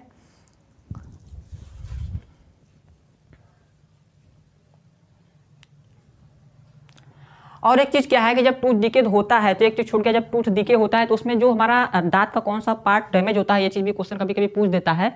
तो हमारा ये जो हमारा इनेमल है, ये इनेमल क्या होता है, दांतों का जो ऊपर वाला भाग इनेमल होता है, पीला पीला भाग, वो उतरने लगता है, वो मिनरलाइज होने लगता है। यानी कि क्या होता है कि दांत झड़ने और गड़ने लगते हैं, कोरोजन आने लगता है, दांतों में नरम पड़ने लगते हैं और दर्द होने लगता है। तो अभी तक हमने क्या देखा कि हमने मुख के बारे में पढ़ा, मुख के अंदर हमने किसके बारे में पढ़ा, टंग के बारे में पढ़ा, एक मस्कुलर ऑर्गन के बारे में पढ़ा। उसके बाद हमने टीथ के बारे में पढ़ना, उसका स्ट्रक्चर देखा। अब हम लोग क्या जानेंगे, फेरिंग्स के बारे में जानेंगे। जैसा कि हमने क्या पढ़ा, सबसे पहले दांतों के बारे में पढ़ा, मुख के बारे में पढ़ा, उसके बाद क्या आता है, हमारा फेरिंग्स आता है। ओसोफेगस से पहले हमारा एक पार्ट आता है फेरिंग्स। ये फेरिंग्स का क्या काम है, ये इसका बहुत ज़्यादा इंपॉर्टेंट रोल नहीं, तो ये बस क्या करता है, एक रास्ता प्रदान करता है, एक पैसेज प्रदान करता है भोजन को पास आउट करने के लिए इन द स्टमक। भोजन को आगे बढ़ाने के लिए बस एक रास्ता प्रदान करता है। ये होता क्या है, ये एक कॉमन पैसेज होता है। ये देखिए किस तरीके से होता है। जैसे हमारा यहाँ पर क्या है, ये एक नसल पैसेज है। जैसे जब भी हम एयर इनटेक करते हैं, ब्रीदिंग करते हैं, तो क्या करते हैं, नोज से हम लोग एयर को इनटेक करते हैं, एयर को अंदर लेते हैं। तो एयर को अंदर लेते हैं तो एयर के लिए नसल पैसेज होता है, और फिर हमारा जो भोजन को ग्रहण करते हैं तो भोजन ग्रहण करने के लिए ये हमारा एक ओरल कैविटी होता है, ओरल कैविटी। तो ये ओरल कैविटी और नसल पैसेज दोनों जाकर के एक कॉमन रास्ते में मिलती है। उस कॉमन रास्ते को क्या बोलते हैं, फेरिंग्स बोलते हैं। मतलब ये एक कॉमन रास्ता हो गया। तो स्मॉल फनल शेप्ड, इसका शेप कैसा होता है, स्मॉल फनल शेप्ड का होता है बिहाइंड द ओरल कैविटी। ये जस्ट ओरल कैविटी के तुरंत बाद, जैसे हमारा यहाँ पे ओरल कैविटी दिया गया है, ये हम बकल कैविटी को ओरल कैविटी भी बोलते हैं। बकल कैविटी को क्या बोलते हैं, ओरल कैविटी भी बोलते हैं। तो ये क्या होता है, बकल कैविटी के जस्ट पीछे ही बना होता है हमारा फेरिंग्स। इसका बहुत ज़्यादा रोल इंपॉर्टेंट नहीं होता है, बस कि एक रास्ता प्रदान करता है भोजन को और एयर को आगे बढ़ाने के लिए। बाकी ये रास्ता क्या करता है, ये आगे हमारा एयर पाइप में भी जाकर इंटर होता है और फूड पाइप में भी जाकर इंटर होता है, हमारे ओसोफेगस में और ट्रैकिया में भी इंटर करता है। मतलब कि जब हम लोग एयर को इंटेक करेंगे, ब्रीदिंग करेंगे, तो उस टाइम क्या होगा कि ब्रीदिंग के दौरान जो भी हम ऑक्सीजन अपने अंदर लेंगे तो वो ऑक्सीजन के लिए एक सेम रास्ता होगा हमारा फेरिंग्स। फेरिंग्स के बाद वो कहाँ पर जाएगा, ट्रैकिया में जाएगा। देखिए इस तरीके से, जैसे हमारा ये होता है फेरिंग्स और ये होता है हमारा फूड वाइंड पाइप। ये होता है हमारा फेरिंग्स, यहाँ पे होता है फेरिंग्स, यहाँ पर हो जाता है हमारा फेरिंग्स। यहाँ से हमारा फूड इंटेक करेगा और यहाँ से एयर इंटेक करेगा, तो ये हो जाता है हमारा फेरिंग्स। और ये फेरिंग्स क्या करता है, दोनों लोगों से संपर्क बनाए रखता है। हमारा ये जो वाइंड पाइप जो कि हमारा लंग्स की तरफ जाता है, हमारा लंग्स की तरफ जाता है, और जो होता है हमारा एक ओसोफिगस होता है जो कि स्टमक की तरफ जाता है। तो ये हमारा फेरिंग्स क्या करता है, वो दोनों लोगों से संपर्क बनाए रखता है। जब जरूरत पड़ेगी तो फेरिंग्स में अपना एयर अगर आएगा तो एयर को क्या करेगा, वो इसमें लंग्स में भेजेगा, और अगर फूड जाएगा तो किसको कहाँ भेजेगा, स्टमक में भेजेगा। तो ये जो हमारा फेरिंग्स होता है ये दोनों लोगों से संपर्क बनाता है। किससे बनाता है, हमारा वाइंड पाइप ट्रकिया से भी बनाता है और ओसोफिगस से भी बनाता है। अब इसके बाद देखेंगे हम लोग कि ओसोफिगस क्या होता है, क्योंकि हमारा फेरिंग्स में बहुत ज़्यादा इंपॉर्टेंट रोल नहीं था इसका, हालांकि एक ही काम था वो बहुत जरूरी था, लेकिन इसके बाद हम लोग क्या पढ़ेंगे, ओसोफिगस के बारे में पढ़ेंगे। तो हमारा जो फेरिंग्स के बाद आता है हमारा एलिमेंट्री कैनाल का। फेरिंग्स के बाद जो दूसरा पार्ट आता है, तीसरा पार्ट होता है हमारा एसोफेगस। एसोफेगस यानी इसको हम क्या बोलते हैं, फूड पाइप भी बोलते हैं। इसका काम क्या क्या होता है इसका, ये देखिए इसके बारे में अगर बात किया जाए तो thin is the long muscular tube होता है। ये पतली और लंबी मस्कुलर ट्यूब होती है, मस्कुलर मांस की बनी हुई ट्यूब होती है और ये मस्कुलर ट्यूब होती है। बाकी इसके बारे में और बात किया जाए तो ये फेरिंग्स से शुरू होती है। कहाँ पे होती है, tube that pass food from pharynx to stomach. इसका काम क्या क्या होता है, ये फेरिंग्स से फूड को कहाँ पर, स्टमक को ट्रांसफर करती है। बीच का एक रास्ता होता है जो कि फेरिंग से भोजन को, स्टमक को यहाँ से यहाँ तक भोजन को पास करता है। ये हमारा ये कौन सा पार्ट हो जाता है, ओसोफेगस वाला पार्ट हो जाता है। ठीक, इसकी लंबाई के बारे में बात किया तो इसकी लंबाई जो होती है 25 सेंटीमीटर होती है। ठीक, लंबाई कितनी होती है, 25 सेंटीमीटर होती है। Perform the peristalsis motion which helps to move the food to the stomach. ये क्या करती है, पेरिस्टेलिस मोशन परफॉर्म करती है। मतलब होता क्या है कि हमारा जो ओसोफेगस होता है, फूड पाइप होता है, फूड पाइप में एक पेरिस्टेलिस मोशन होता है। इस तरीके से पेरिस्टेलिस मोशन लगातार होने लगता है, ऐसे वेव की तरह मोशन होने लगता है। मोशन होने के बाद क्या होता है कि उसमें जब भी भोजन इंटर करता है, उस पाइप में जब भोजन इंटर करता है तो उस भोजन की वजह से क्या होता है, फूड को अंदर पुश किया जाता है, आगे पुश किया जाता है उस पेरिस्टेलिस मोशन के कारण। तो पूरे के पूरे सिर्फ ओसोफेगस में ही नहीं, पूरे के पूरे एलिमेंट्री कैनाल में हमारा पेरिस्टेलिस मोशन होता है जो कि फूड को आगे पुश करने में मदद करता है। ठीक, और ये क्या करता है, move the food to the stomach. इसका काम क्या होता है, ये फेरिंग से स्टमक को फूड को ट्रांसफर करता है। इसके बाद हम लोग पढ़ेंगे स्टमक के बारे में, चूँकि हमारा ये ओसोफेगस के बारे में हमारे ये देख लिया कि इसके बारे में क्या था, इसका काम क्या था, इस हमने देख लिया। अब हम पढ़ेंगे स्टमक के बारे में। तो अब हम लोग पांचवा पार्ट, एलिमेंट्री कैनाल का जो हमारा पांचवा पार्ट है उसको पढ़ने वाले हैं। तो पांचवें पार्ट में क्या होता है कि हमारा ये स्टमक होता है। पांचवा पार्ट हमारा एलिमेंट्री कैनाल का स्टमक होता है। तो कि स्टमक के बारे में क्या कहा जाता है कि ये जे शेप का होता है। इसका शेप कैसा होता है, इसका आकार होता है जे शेप का। ठीक, स्टमक हमारे यहाँ पे इस तरीके से कुछ पोजीशन होता है, यहाँ पे इस तरीके से जे शेप का हमारा स्टमक होता है। और इसके बारे में क्या बोला जाता है कि ये कहाँ पर लाई करता है, तो ये आसोफेगस और स्मॉल इंटेस्टाइन के बीच में लाई करता है। जैसे आप यहाँ पर देख सकते हैं जे शेप का स्ट्रक्चर है हमारा स्टमक, ये जे शेप का स्ट्रक्चर, और कहाँ पर लाई कर रहा है, ये ओसोफेगस और स्मॉल इंटेस्टाइन के बीच में हमारा लाई कर रहा है। और इसके बारे में क्या बोला जाता है कि बिलो द डायफ्राम, ये डायफ्राम के जस्ट नीचे होता है। कहाँ होता है, डायफ्राम के जस्ट नीचे। जैसे डायफ्राम हमारा कहाँ पर होता है, तो लंग्स के जस्ट नीचे हमारा होता है डायफ्राम। लंग्स के जस्ट नीचे इस तरीके से हमारा होता है डायफ्राम, और डायफ्राम के ठीक नीचे क्या होता है, हमारा स्टमक होता है। ठीक, स्टमक होता है, और स्टमक के बगल में लीवर होता है। मतलब डायफ्राम के नीचे हमारा लीवर और स्टमक दोनों होता है। और क्या होता है, तो widest part of the alimentary canal, हमारा जो एलिमेंट्री कैनाल का जो हमारा सबसे widest part of the alimentary canal क्या होता है, हमारा स्टमक होता है। स्टमक देखिए, ये जो हमारा एलिमेंट्री कैनाल है यहाँ पर दिख रहा है आपको कि सबसे एक चौड़ा भाग, ये पूरे एलिमेंट्री कैनाल में सबसे चौड़ा भाग आपको स्टमक दिख रहा होगा। तो स्टमक जो होता है हमारे एलिमेंट्री कैनाल का सबसे चौड़ा भाग होता है। और thick muscular valve help in churning the food, हमारे जो मस्कुलर के जो दीवारें होते हैं, जो मसल होते हैं, एक जो मस्कुलर स्ट्रक्चर होती है हमारी स्टमक, जो मस्कुलर स्ट्रक्चर होती है, ये मस्कुलर स्ट्रक्चर की जो दीवार होती है बहुत मोटी होती है, यानी कि इसकी मसल जो होती है बहुत मोटी होती है। क्यों, क्योंकि इसको वर्क बहुत ही हार्ड वर्क परफॉर्म करना होता है। इसको क्या करना होता है, भोजन को चर्न करना होता है, भोजन को मथना होता है। भोजन को मथ कर क्या करता है, उसमें गैस्ट्रिक ग्लैंड के द्वारा जो गैस्ट्रिक जूस सीक्रेट किए जाते हैं उसको मिक्स किया जाता है। जैसे देखिए यहाँ पे क्या होता है, जब भी हम भोजन को खाते हैं तो भोजन में जब हम लोग मुख में चबाते हैं तो चबाने के बाद उसमें क्या होता है, हमारे मुख में भोजन को जब हम चबाते हैं तो भोजन में बहुत सारे लार मिलते हैं। ठीक, सैलिवरी ग्लैंड्स के थ्रू हमारे भोजन में लार मिलते हैं। तो उन लार को मिक्स हो जाने के बाद वो जो भोजन को हम लोग नाम देते हैं, भोजन को क्या नाम देते हैं हम लोग, बोलस नाम देते हैं। यानी कि हमारे स्टमक को जो मिलता है, स्टमक को हमको फूड नहीं मिलता, स्टमक को क्या मिलता है, बोलस मिलता है। तो स्टमक को जो हमारे बोलस मिला हुआ है, उस बोलस में जब हम लोग गैस्ट्रिक जूस मिला करके उसको चर्न किया जाता है, तो गैस्ट्रिक जूस मिला के जब उसको अच्छे से मथ के चर्न कर दिया जाता है, उसमें गैस्ट्रिक जूस को मिक्स कर दिया जाता है, तो वहाँ पे एक जो भोजन को, वो जो पार्शियली डाइजेस्टेड फूड को एक नया नाम दिया जाता है, उसको क्या कहा जाता है, काइम कहा जाता है। क्या कहा जाता है, काइम। तो काइम होता है, तो इसका मतलब ये नहीं कि यहाँ पे भोजन पूरी तरह डाइजेस्ट हो चुका है, नहीं, यहाँ पे भोजन पूरी तरीके से डाइजेस्ट नहीं हुआ है, यहाँ पे थोड़ा ही डाइजेस्ट हुआ है, अभी आधा से ज़्यादा डाइजेशन अभी बाकी है हमारा। तो यहाँ पर पार्शियल डाइजेशन होता है। ठीक है, पूरी तरह डाइजेशन यहाँ पे नहीं होता है। और अगर आगे बात की जाए कि हमारे जो डाइजेस्टिव ये स्टमक होती है, स्टमक के अंदर क्या होती है, इसकी जो दीवारें होती हैं, दीवारों के साइड में पूरी दीवारों पर क्या होती है, बहुत सारी गैस्ट्रिक ग्लैंड्स होती है, छोटी गैस्ट्रिक ग्लैंड होती है। ये जो हमारी दीवारें हैं स्टमक की ना, इन स्टमक की दीवारों पर क्या होती है, बहुत सारी स्टमक ग्लैंड्स, गैस्ट्रिक ग्लैंड्स होती हैं। तो एक गैस्ट्रिक ग्लैंड क्या करती हैं, उस भोजन में गैस्ट्रिक जूस का सिक्रेशन करती हैं।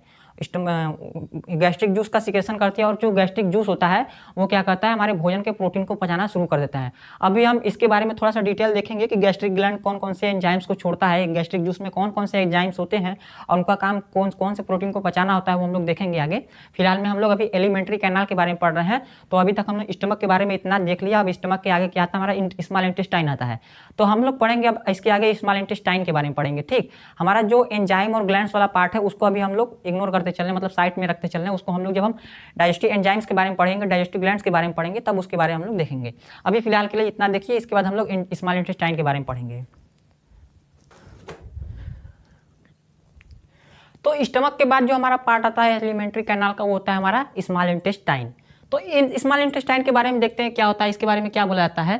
तो स्मॉल इंटेस्टाइन जो होता है हमारे एलिमेंट्री कैनाल का सबसे लॉन्गेस्ट पार्ट होता है।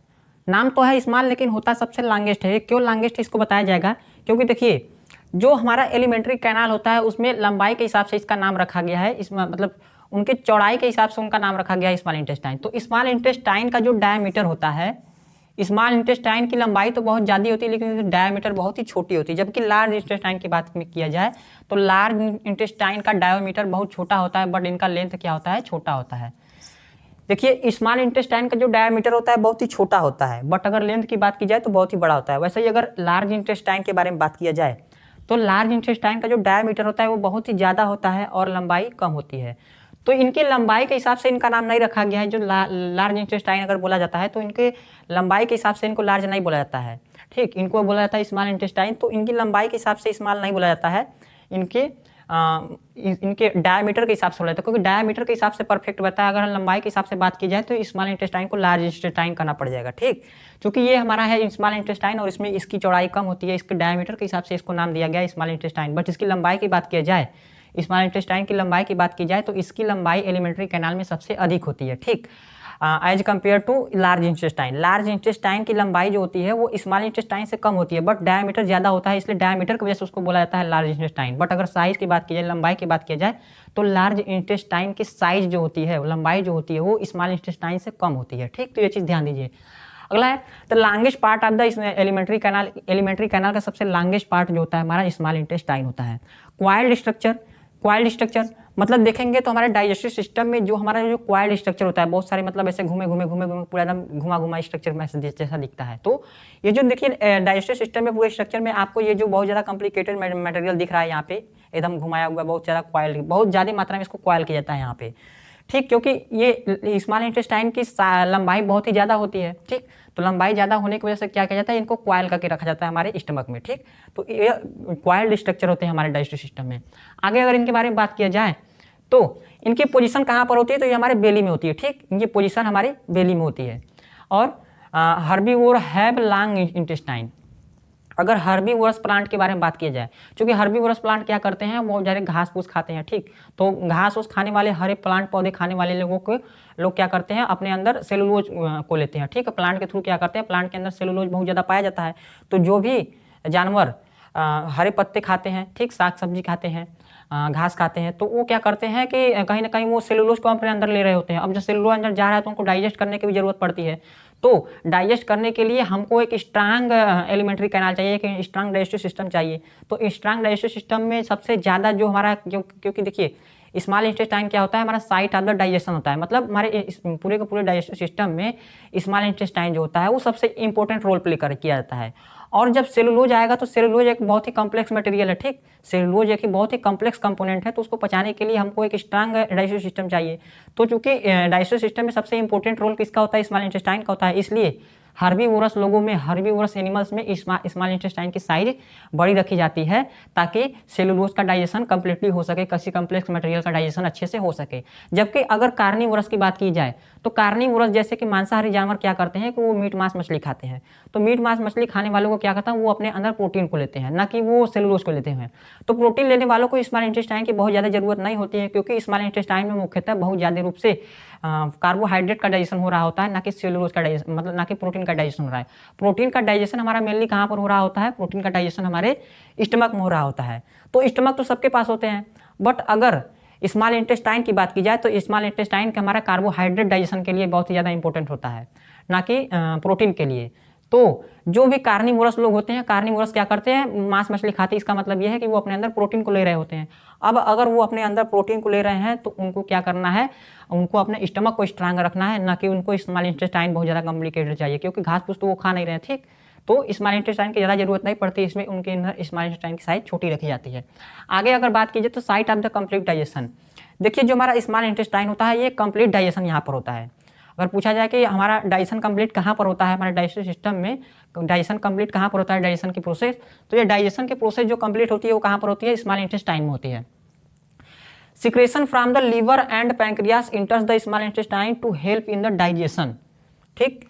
अब जो स्मॉल इंटेस्टाइन होता है, स्मॉल इंटेस्टाइन के अंदर जब हमारा जिसके स्टमक से हमारा जो चाइम मटेरियल जाता है, चाइम जिसको बोलते हैं, जो हमारा पार्शियल डाइजेस्टेड फूड होता है चाइम, वो चाइम जब स्मॉल इंटेस्टाइन में इंटर करता है तो स्मॉल इंटेस्टाइन के जब पहले शुरू के पार्ट में जब इंटर करता है तो वहाँ पर क्या होता है, हमारा लीवर एक बाइल जूस सीक्रेट करता है और पैंक्रियास जो लीफ स्ट्रक्चर का होता है, पैंक्रियास, पैंक्रियाटिक ग्लैंड क्या करती है, हमारे पैंक्रियास जूस का सीक्रेशन करती है। तो उस स्मॉल इंटेस्टाइन में के अंदर जो चाइम होता है, उस चाइम में बाइल गॉल ब्लैडर से, बाइल के पास जो गॉल ब्लैडर होता है वो क्या करता है, बाइल जूस का सीक्रेट करता है, और ये पैंक्रियास जो होता है वो पैंक्रियाटिक जूस का सीक्रेशन करती है। तो ये बाइल जूस और पैंक्रियाटिक जूस क्या करती है, उस चाइम में मिक्स किया जाता है और फिर आगे के फर्दर डाइजेशन किया जाता है। इसके बारे में और डिटेल हम लोग देखेंगे, फिलहाल में देखते हैं। Inner wall have the numerous finger like structure called villi. अगर हम स्मॉल इंटेस्टाइन की बात की जा रहे हैं तो ये लाइन जो लिखा गया है स्मॉल इंटेस्टाइन के बारे में लिखा गया है। तो स्मॉल इंटेस्टाइन के आंतरिक दीवारों में जो होते हैं बहुत ही फिंगर लाइक पतले पतले छोटे छोटे बहुत ज़्यादा संख्या में फिंगर लाइक स्ट्रक्चर होते हैं। देखिए कैसे होता है, जैसे आपके एक स्ट्रक्चर अगर दिखाया तो स्ट्रक्चर देखिए इसका ऐसे होता है। जैसे मान लीजिए हमारा लॉन्ग स्मॉल इंटेस्टाइन है, तो स्मॉल इंटेस्टाइन के आंतरिक दीवारों में बहुत सारे फिंगर लाइक स्ट्रक्चर इस तरीके से होंगे, ठीक। बहुत सारे इस तरीके से फिंगर लाइक स्ट्रक्चर होंगे। क्यों होंगे, इसका वो रीजन होता है क्योंकि फिंगर लाइक स्ट्रक्चर होने से कारण क्या होता है कि इनकी सरफेस एरिया ज़्यादा हो जाती है, ठीक। तो सरफेस एरिया बढ़ने की वजह से क्या है कि अगर हमारे डाइजेस्टिव सिस्टम में कॉम्प्लेक्स फूड अगर जाता है, कोई ठोस मटेरियल जाता है, तो उनको आगे पुश करने के लिए एक पहली बात तो उनको एरिया मिल जाता है। दूसरी बात ये होता है कि सबसे जो इंपॉर्टेंट वर्क इनका होता है, ये विलाई इनको बोलते हैं, ये जो फिंगर लाइक स्ट्रक्चर होता है इनको बोलते हैं विलाई, ठीक।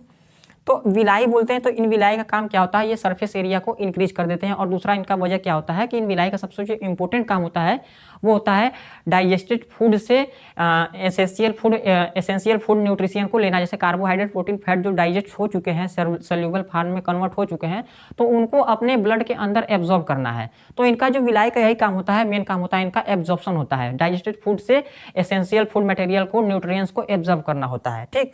तो इसलिए इनकी संख्या बहुत ही ज़्यादा रखी जाती है। वो इसलिए क्योंकि इनकी संख्या ज़्यादा होने की वजह से सरफेस एरिया ज़्यादा हो जाता है, इससे भोजन से एब्जॉर्प्शन ज़्यादा हो जाता है, न्यूट्रिशन का एब्जॉर्प्शन अच्छे से हो पाता है, ठीक। आगे देखेंगे which increase the inner area of the for the absorption. क्या करता है, ये जो विलाई होता है स्मॉल इंटेस्टाइन का इनर वाल का जो सरफेस एरिया होता है वो बढ़ा देता है, जिससे एब्जॉर्प्शन में बहुत ज़्यादा जगह मिल जाता है। फूड में, फूड का जो सोल्यूबल मटेरियल होता है, फूड के अंदर जो भी डाइजेस्टेड फूड मटेरियल जैसे सोल्यूबल फॉर्म में कार्बोहाइड्रेट, प्रोटीन और फैट है, उनको एब्जॉर्ब करने के लिए अच्छा खासा जगह मिल जाता है, ठीक। इसके आगे हम लोग पढ़ेंगे लार्ज इंटेस्टाइन के बारे में। तो हमारा जो लार्ज इंटेस्टाइन होता है, लार्ज इंटेस्टाइन के बारे में जानते हैं क्या कहा जाता है इसको, although the shorter but called large intestine. इसके बारे में क्या कहा जाता है, देखिए जैसे कि इनके बारे में बोला गया कि ये होती तो छोटी है बट इनको लार्ज इंटेस्टाइन बोला जाता है। ऐसा क्यों, इनका रीजन समझिए। जैसे देखिए आपके पास ये है लार्ज इंटेस्टाइन, लार्ज इंटेस्टाइन, ठीक। तो लार्ज इंटेस्टाइन का होता क्या है कि डायमीटर बहुत ही ज़्यादा होता है, बट इसकी लेंथ के बारे में बात की जाए तो लेंथ कम होती है as compare to small intestine, ठीक। लेकिन अगर स्मॉल इंटेस्टाइन की बात की जाए, जैसा हमने देखा कि स्मॉल इंटेस्टाइन की बात की जाए तो स्मॉल इंटेस्टाइन की लंबाई तो ज़्यादा होती है बट इनकी डायमीटर छोटी होती है। तो इनका नाम जो रखा जाता है इनके डायमीटर के हिसाब से इनका नाम रखा गया है, न कि इनकी लंबाई के हिसाब से। अगर इनके डायमीटर के हिसाब से नाम लिखा जाए तो इनको बोलेंगे हम लोग, ये जो सामने आपके पास स्ट्रक्चर दिख रहा है इनका डायमीटर ज़्यादा होने की वजह से इनका बोला गया है लार्ज इंटेस्टाइन, ठीक। बट इनकी लंबाई जो है छोटी है, डायमीटर अधिक है, डायमीटर अधिक होने की वजह से इनको बोला गया है लार्ज इंटेस्टाइन, ठीक। उसी तरीके से अगर ये स्मॉल इंटेस्टाइन, जैसे मैंने अभी देखा कि स्मॉल इंटेस्टाइन के बारे में पढ़ा है, तो स्मॉल इंटेस्टाइन के बारे में अगर जाना जाए तो इनकी लंबाई तो ज़्यादा होती है बट डायमीटर छोटी होती है। तो इनको डायमीटर के हिसाब से इनको बताया जाता है कि ये होती है स्मॉल इंटेस्टाइन। बाकी अगर इनके बारे में और बात किया जाए तो इनका जो काम होता है, हमारा लार्ज इंटेस्टाइन का जो काम होता है, तो डाइजेस्टेड फूड से क्या करते हैं ये लोग, डाइजेस्टेड फूड से वाटर को एब्जॉर्ब करते हैं, ठीक। बाकी साल्ट को एब्जॉर्ब करते हैं और मिनरल्स को एब्जॉर्ब करते हैं। इनका काम क्या होता है, वाटर, साल्ट और मिनरल्स को एब्जॉर्ब करना है। ये बाकी भोजन से और किसी भी न्यूट्रिशन को एब्जॉर्ब नहीं करते हैं, बट वाटर, साल्ट और कुछ मिनरल्स को एब्जॉर्ब कर लेते हैं, ठीक। अगर इनके पार्ट की बात की जाए तो ये देखिए आपके सामने स्ट्रक्चर है। स्ट्रक्चर में हुआ क्या कि सबसे पहला जो इस लार्ज इंटेस्टाइन का जो सबसे पहला भाग होता है उसको बोलते हैं हम लोग असेंडिंग कॉलम, क्योंकि वो ऊपर की तरफ जा रहा होता है। ठीक, भोजन यहाँ से कहाँ जा रहा होता है, ऊपर की तरफ जा रहा होता है, इसको बोलते हैं असेंडिंग कॉलम। इसको बोलते हैं सिग्मॉइड कॉलम। इसको क्या बोलते हैं, सिग्मॉइड कॉलम। सिग्मॉइड कॉलम या फिर क्या बोल सकते हैं आप लोग, ट्रांसवर्स कॉलम।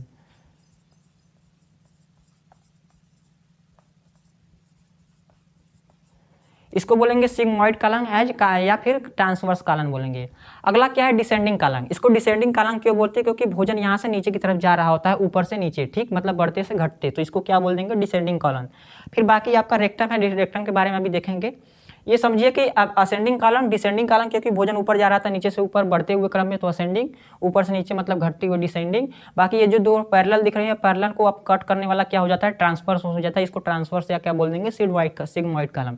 इसके आगे हम लोग रेक्टम के बारे में पढ़ेंगे। रेक्टम से को पढ़ने से पहले एक छोटा सा चीज़ हम लोग देख लेते हैं। यहाँ पे होता है अपेंडिक्स। जैसे कि यहाँ पर देखिए स्ट्रक्चर दिख रहा है अपेंडिक्स का ना, तो यहाँ पर होता है अपेंडिक्स। अपेंडिक्स के बारे में अभी आपको हम बताएंगे। तो देखिए अपेंडिक्स के बारे में जो कहा जाता है, तो ये जो अपेंडिक्स है हमारा एक वेस्टिजियल ऑर्गन है। वेस्टिजियम मतलब ये हमारे बॉडी में वेस्ट पड़ा हुआ है, इसका कोई काम नहीं है हमारे बॉडी के अंदर। क्यों वेस्ट पड़ा हुआ है, देखिए सबसे पहले हम लोग क्या थे, जब हम लोग इस धरती पर जब लोग मानव का अस्तित्व आया तो उस समय क्या था, मानव लोग क्या करते थे, साग पात खाते थे, घास फूस खाते थे। ठीक, हरी हरी चीज़ें सारा कुछ खाते थे, साग खाते थे। ठीक, साग खाते थे, घास खाते थे, ये सब चीज़ें खाते थे। तो होता क्या था कि उस समय जब वो लोग सब सारा कुछ हरे पत्ते सब चीज़ें खाते थे, तो उनके अंदर होता क्या था कि जैसे हरे पत्ते खाने के साथ साथ उनके बॉडी के अंदर ग्लूकोज सेलुलोज जाता था। क्योंकि क्या करते हैं, जो प्लांट सेल होते हैं, प्लांट सेल के अंदर क्या होता है, उनका जो सेल वाल होता है, पूरा का पूरा सेल वाल किससे बना होता है, सेलुलोज का बना होता है। तो जब हम लोग उस समय क्या कर रहे थे, जब हम लोग हरे पत्ते साग सब्जियों को जब इंटेक कर रहे थे, तो हमारे भोजन के साथ क्या हो रहा था, हमारे बॉडी के अंदर सेलुलोज जा रहा था। तो उस सेलुलोज को डाइजेस्ट करने के लिए उस समय हमारे बॉडी के अंदर एक स्ट्रक्चर बना हुआ था जिसको बोलते थे अपेंडिक्स। अपेंडिक्स क्या करता था, उस सेलुलोज को डाइजेस्ट करने में मदद करता था। लेकिन अब क्या कर रहे हैं कि खान पान के बदलाव आने के चक्कर में क्या हो रहा है कि अब लोग साग सब्जी नहीं खा रहे, अब कम कर दिए हरे साग सब्जियाँ खाना। तो अब लोग क्या कर रहे हैं, सेलुलोज का इंजेक्शन कम कर रहे हैं, सेलुलोज लोग कम खा रहे हैं। तो सेलुलोज कम खाने की वजह से क्या हो रहा है कि अब इनकी ज़रूरत कम पड़ने लगी। इनकी ज़रूरत कम पड़ने की वजह से क्या हुआ कि धीरे धीरे क्या हुआ कि इवोल्यूशन की वजह से, जैसे आपने पढ़ा होगा इवोल्यूशन, जानते होंगे, नहीं जानते तो आगे चैप्टर आएगा इवोल्यूशन की वजह से क्या हुआ कि धीरे धीरे इनकी अस्तित्व हमारे बॉडी से खत्म होना चालू हो गया। बट एकदम से खत्म नहीं हुई, अभी भी हमारे बॉडी के अंदर ये चीज़ें पाई जाती है, बट वेस्ट पड़ा हुआ है, इसका कोई काम नहीं होता है। तो इनमें कभी कभी होता क्या है कि एक इन्फेक्शन हो जाती है। इन्फेक्शन क्यों होती है, क्योंकि कभी कभी जैसे कि लोगों को कांस्टिपेशन होता है, अच्छे से पेट और साफ नहीं होता है, तो जब लोगों को बीमारियां होती है तो होता क्या है कि यहाँ पर कुछ भोजन रुक करके सड़ने लगते हैं। वहीं पे सड़ने की वजह से होता क्या है कि वहाँ पे बैक्टीरिया प्रेजेंट हो जाते हैं और वो सड़ने लगते हैं, वहाँ पे इन्फेक्शन होने लगता है। इन्फेक्शन होने की वजह से वहाँ पे सूजन और दर्द होने लगता है, और ये एक रोग का नाम लेता है जिसको बोलते हैं अपेंडिसाइटिस। तो अपेंडिसाइटिस क्या है, एक लोग बोलते हैं अपेंडिस तुमको अपेंडिस नहीं हुआ रहता है, उस अपेंडिस आर्गन में अपेंडिसाइटिस नामक बीमारी हुई रहती है। तो वो चीज़ अपेंडिस नहीं होती है, अपेंडिसाइटिस होती है। क्यों होती है, क्योंकि वहाँ पे सूजन होने लगता है, दर्द होने लगता है, वहाँ पे सबसे बड़ा कारण होता है, वहाँ पे बैक्टीरिया होने लगते हैं जो भोजन को सड़ाने गलाने लगते हैं, वहाँ पे इन्फेक्शन हो जाता है। ठीक, तो इसके आगे हम लोग देखेंगे अब रेक्टम के बारे में। तो देखिए जो रेक्टम का काम होता है, रेक्टम का क्या काम होता है, ये देखिए सबसे पहला जो इनके बारे में बात किया जाता है कि last end broad chamber like structure that help to store the faecal matter temporarily. ये क्या काम करता है कि हमारे एलिमेंट्री कैनाल का सबसे लास्ट पार्ट होता है। पहली बात तो इनके बारे में कहा जाता है कि हमारे एलिमेंट्री कैनाल का सबसे लास्ट पार्ट है। दूसरी बात इनके बारे में ये कहा जाता है कि ये हमारे जब हमारा भोजन पूरी तरीके से डाइजेस्ट हो चुका है, उनके अंदर जो भी न्यूट्रिशियंस है, सॉल्युबल फॉर्म में जो भी न्यूट्रिशियंस है उसको हमने एब्जॉर्ब कर लिया, फिर उसके अंदर जो पानी और साल्ट और मिनरल्स है उसको लार्ज इंटेस्टाइन की मदद से एब्जॉर्ब कर लिया गया है। बाकी अब इसके बाद जो कुछ भी बचे हैं वो वेस्ट मैटर, अब वो हमारे बॉडी में किसी भी काम के नहीं है, अब उनको बाहर निकालने की जरूरत है, क्योंकि हमारे बॉडी में अगर रहेंगे तो वहाँ पे इन्फेक्शन होगा और हमें तमाम तरीके के रोग होंगे, तो उनको बाहर निकालने की जरूरत है। अब ऐसा नहीं है कि हम लोग खा रहे हैं तो इधर से खा रहे हैं और पीछे से हो रहा है। आप लोग समझ रहे होंगे कि इधर से खा रहे तो इसका मतलब एक साथ नहीं कि जब हम खा रहे तो पीछे से निकल रहा है, ऐसा नहीं है। होता क्या है कि डाइजेशन होने के बाद यहाँ पर होता है हमारा जो रेक्टम वाला पार्ट है, उस रेक्टम में आकर के स्टोर होता है। वो जो फीकल मटेरियल होता है उसको बोलते हैं फीकल, यानी आप लोग समझते हैं जो सुबह सुबह इंपॉर्टेंट जॉब करते हैं तो आपके बॉडी के अंदर से जो डिस्चार्ज किया जाता है वेस्ट, सॉलिड वेस्ट, उसको क्या बोला जाता है, फीकल बोला जाता है। तो उस फीकल सॉलिड वेस्ट फीकल को कहाँ पर रेक्टम में स्टोर किया जाता है कुछ समय के लिए, टेम्पोरली, कुछ समय के लिए, हमेशा के लिए नहीं, कुछ समय के लिए वहाँ पे स्टोर किया जाता है और जब आपका समय होता है तो आप जाते हैं उसको बाहर डिस्चार्ज कर देते हैं, बाहर या बाथरूम में जाकर के उसको डिस्चार्ज कर देते हैं, क्योंकि हमारे लिए अब कोई काम का नहीं है, वो हमें न्यूट्रिशन नहीं देगा, हमारे बॉडी के अंदर रहेगा तो हमें तमाम तरह के रोग ही क्रिएट करेगा। ठीक, तो उसको बाहर निकालने की जरूरत है। तो ये जो स्टोर करता है उस फीकल मैटर को, उसको क्या बोलते हैं, रेक्टम बोलते हैं।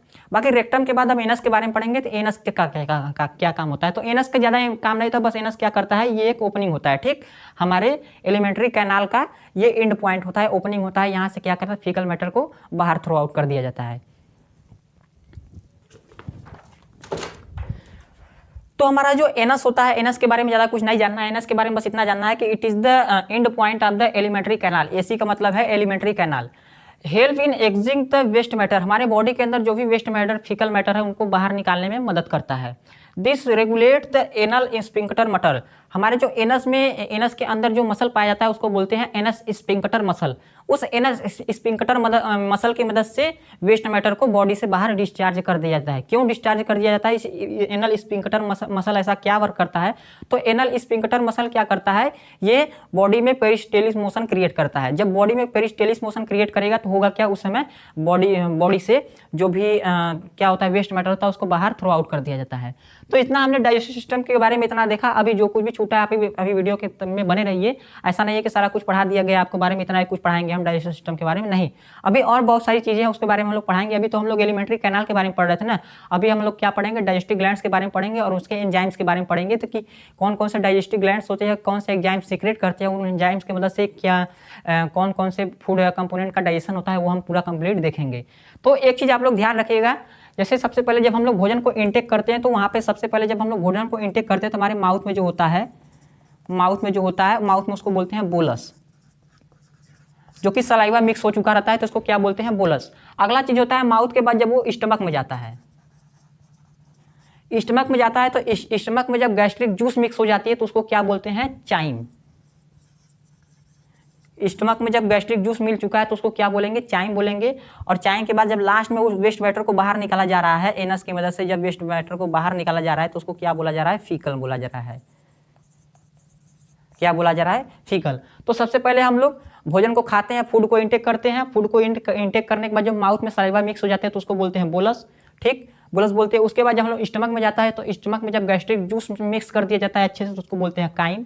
लास्ट में जब बाहर थ्रो आउट करना होता है तो उसको क्या बोलते हैं, फीकल बोलते हैं। ठीक, तो जगह जगह पर इनका नाम चेंज होता जाता है। अब हम लोग पढ़ने वाले हैं, अब हम लोग क्या पढ़ने वाले हैं, डाइजेस्टिव ग्लैंड्स के बारे में। चलिए देखते हैं। तो हमारे डाइजेस्टिव सिस्टम में हमने क्या पढ़ा है, एलिमेंट्री कैनाल के बारे में पूरा हमने पढ़ लिया। एलिमेंट्री कैनाल में क्या क्या चीजें आती थी उसके बारे में हमने सारा कुछ डिस्कशन कर लिया है। अब हम लोग क्या पढ़ेंगे, डाइजेस्टिव ग्लैंड्स के बारे में पढ़ेंगे। तो हमारा डाइजेस्टिव सिस्टम में जो भी चीजें, जो भी बातें छूटी रह गई हैं उसको हम लोग डाइजेस्टिव ग्लैंड्स में कवर कर लेंगे। तो चलिए देखें, डाइजेस्टिव ग्लैंड्स की अगर बात की जाए तो सबसे पहले हम लोग सैलिवरी ग्लैंड्स के बारे में बात करेंगे। सैलिवरी ग्लैंड्स जो कि हमारे माउथ में प्रेजेंट रहता है, माउथ के अगल बगल प्रेजेंट रहता है सैलिवरी ग्लैंड्स। ठीक, सैलिवरी ग्लैंड, ये जो सैलिवरी ग्लैंड्स हैं वो 3 तरीके के होते हैं। हमारे बॉडी में 3 सैलिवरी ग्लैंड्स होते हैं, उसको हम आगे भी बताएंगे। ये क्या करता है, सैलिवरी ग्लैंड क्या करता है, सलाइवा को सीक्रेट करता है भोजन के अंदर। अगला क्या है, हमारे स्टमक में गैस्ट्रिक ग्लैंड्स होते हैं। हमारे स्टमक के इनर वाल पे क्या होते हैं, गैस्ट्रिक ग्लैंड्स होते हैं। वो गैस्ट्रिक ग्लैंड्स क्या करते हैं, गैस्ट्रिक जूस को सीक्रेशन करते हैं, जो कि प्रोटीन को डाइजेशन करते हैं। अगला क्या है, लीवर है। अगर लीवर के बारे में बात किया जाए तो देखिए, लीवर तो ऐसे हम लोग डाइजेस्टिव ग्लैंड्स में भले इसको पढ़ रहे हैं, डाइजेस्टिव ग्लैंड्स के टॉपिक में भले पढ़ रहे हैं लीवर को, बट लीवर डाइजेस्टिव ग्लैंड्स नहीं है। लीवर क्या नहीं है, ये लीवर डाइजेस्टिव ग्लैंड नहीं है। और ये करता क्या है, ये बाइल जूस का सीक्रेशन करता है। ठीक, ये क्या करता है, बाइल जूस का सीक्रेशन करता है। बाइल जूस क्या करता है, हमारे फूड के अंदर जो भी कॉम्प्लेक्स है, मतलब कि फैट्स के जो भी बड़े बड़े टुकड़े रहते हैं, फैट्स के बड़े बड़े मॉलिक्यूल्स रहते हैं, उनको इमल्सीफाई करके फैट्स को छोटे छोटे टुकड़ों में कन्वर्ट कर देता है, जिससे उनकी सरफेस एरिया बढ़ जाती है और एंजाइम को उन पर वर्क करने में आसानी हो जाती है। इसको बताएंगे हम अभी। और बाकी है पैनक्रियास। पैनक्रियास क्या करता है, हमारे पैनक्रियाटिक जूस को सीक्रेशन करता है। पैनक्रियाटिक जूस क्या करता है, ये लाइपेज एमाइलेज ट्रिप्सिन को सीक्रेट करता है, जो कि प्रोटीन फैट्स और क्या बोलते हैं, प्रोटीन फैट्स और कार्बोहाइड्रेट तीनों को डाइजेस्ट करता है। तो पैनक्रियास क्या करता है, पैनक्रियाटिक जूस सीक्रेट करता है। पैनक्रियाटिक जूस के अंदर लाइपेज एमाइलेज ट्रिप्सिन आते हैं। आप देखते हैं सभी के बारे में हम लोग डिटेल एक्सप्लेनेशन देखेंगे, इतना फिलहाल में नोट कर लीजिए, बस इतना ही नोट कीजिए। इसके बारे में हम आपको बता रहे हैं बाकी चीजें। तो देखिए, अगर सैलिवरी ग्लैंड्स के बारे में बात किया जाए तो salivary gland secrete saliva which helps to digest starch present in the food. Salivary gland क्या करता है, हमारे सलाइवा को सीक्रेट करता है। और सलाइवा का क्या काम होता है, हमारे भोजन के अंदर जब से हमने भोजन को खाया और उसको हमने जैसे कूटना पीसना शुरू किया तो उसमें सलाइवा मिक्स होना शुरू हो गया। अब वो सलाइवा क्या करेगा, भोजन के अंदर जो भी स्टार्च होंगे उसको डाइजेस्ट करेगा। स्टार्च माने एक कॉम्प्लेक्स फॉर्म ऑफ कार्बोहाइड्रेट होगा, उस कॉम्प्लेक्स फॉर्म ऑफ कार्बोहाइड्रेट को कोशिश करेगा सिंपलर फॉर्म ऑफ कार्बोहाइड्रेट में तोड़ने का। पूरी तरीके से तो नहीं तोड़ पाएगा बट पार्शियल डाइजेशन उसका कर देगा, जितना भी कॉम्प्लेक्स होगा उससे थोड़ा सिंपल में कन्वर्ट कर देगा। ये काम होगा हमारे सलाइवा का। सलाइवा जो कि सीक्रेट किया गया है किसके माध्यम से, सलिवरी ग्लैंड्स के माध्यम से। तो सलिवरी ग्लैंड्स ने क्या किया, सलाइवा को सीक्रेट किया, ठीक, सलाइवा को सीक्रेट किया, जो कि क्या किया, भोजन के अंदर स्टार्च को डाइजेस्ट करना शुरू कर दिया। और अगर बात की जाए कि हमारे बॉडी में मुख में सलिवरी ग्लैंड्स जो हमारे मुख में प्रेजेंट होते हैं, तो सलिवरी ग्लैंड कितने तरीके के होते हैं, कितने सलिवरी ग्लैंड्स होते हैं, तो हमारे बॉडी में हमारे मुख में सलिवरी ग्लैंड 3 होते हैं। सबसे पहला होता है सब मैक्सिलरी ग्लैंड, सब मैक्सिलरी ग्लैंड, दूसरा होता है सबलिंगुअल ग्लैंड और तीसरा होता है पैरोटिड ग्लैंड। ये सभी ग्लैंड्स क्या करते हैं, सलाइवा को सीक्रेट करते हैं, सलाइवा सीक्रेट करते हैं, ठीक। अब उस सलाइवा में क्या होता है, सलाइवा में क्या कंटेंट होता है, सलाइवा में क्या होता है, पिटाइलिन माने टाइलिन नाम का एंजाइम होता है, आगे पी लिखा हुआ है, पी साइलेंट है, ठीक। तो टाइलिन नाम का एंजाइम होता है, वो टाइलिन क्या करता है, डाइजेस्ट स्टार्च, वही टाइलिन क्या करता है, स्टार्च को डाइजेस्ट करता है। अगला चीज क्या पाया जाता है इसमें, अगला चीज इस सलाइवा में लाइसोजाइम पाया जाता है, लाइसोजाइम नाम का एंजाइम पाया जाता है। ये लाइसोजाइम नाम का एंजाइम क्या करता है, ये कोशिश करता है कि भोजन के माध्यम से जो भी उसके साथ बैक्टीरिया इंटर कर गए हों गलती से, उस बैक्टीरिया को किल करने की कोशिश करता है कौन, लाइसोजाइम नाम का एंजाइम।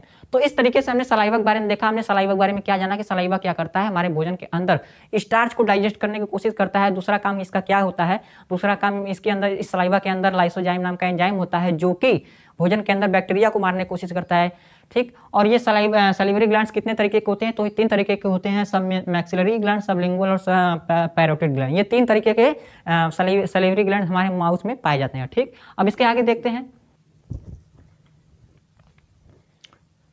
तो देखिए गैस्ट्रिक ग्लैंड के बारे में अगर बात किया जाए तो present on the inner wall of the stomach, ये गैस्ट्रिक जूस क्या होता है, गैस्ट्रिक ग्लैंड क्या करता है, एक गैस्ट्रिक ग्लैंड स्टमक के आंतरिक दीवारों पर उपस्थित होता है। जैसे आपके सामने एक स्टमक का स्ट्रक्चर है, तो इस स्टमक के आंतरिक दीवारों पे इस तरीके से क्या होती है, हमारी गैस्ट्रिक ग्लैंड होती हैं। बहुत सारी संख्याओं में गैस्ट्रिक ग्लैंड होती हैं। अब वो गैस्ट्रिक ग्लैंड क्या करती है, हमारे भोजन के अंदर गैस्ट्रिक जूस को सीक्रेट करती हैं, गैस्ट्रिक जूस को सीक्रेट करती हैं। क्या करती है, गैस्ट्रिक जूस को सीक्रेट करती है। उन गैस्ट्रिक जूस में क्या क्या चीज़ें होती हैं, तो गैस्ट्रिक जूसेस में क्या होती है, पेप्सिन होती है, पेप्सिन, ठीक। और क्या होती है, रेनिन होती है, और क्या होती है, एचसीएल होती है। इस पेप्सिन का क्या काम होता है, तो इस पेप्सिन में हम जो भी भोजन को खाते हैं, तो भोजन के माध्यम से जो हमने प्रोटीन को इंटेक किया है, मांस मछली मीट अंडे जो भी खाया है, चने दाल खाए हैं, तो उनमें जो भी प्रोटीन है उस प्रोटीन को डाइजेस्ट करने करेगा कौन, हमारा प्रोटीन करेगा, मतलब पेप्सिन करेगा। पेप्सिन क्या करेगा, इस प्रोटीन को डाइजेस्ट करेगा और प्रोटीन को किसमें कन्वर्ट कर देगा, प्रोटीन को किसमें कन्वर्ट कर देगा, पेप्टोन्स में।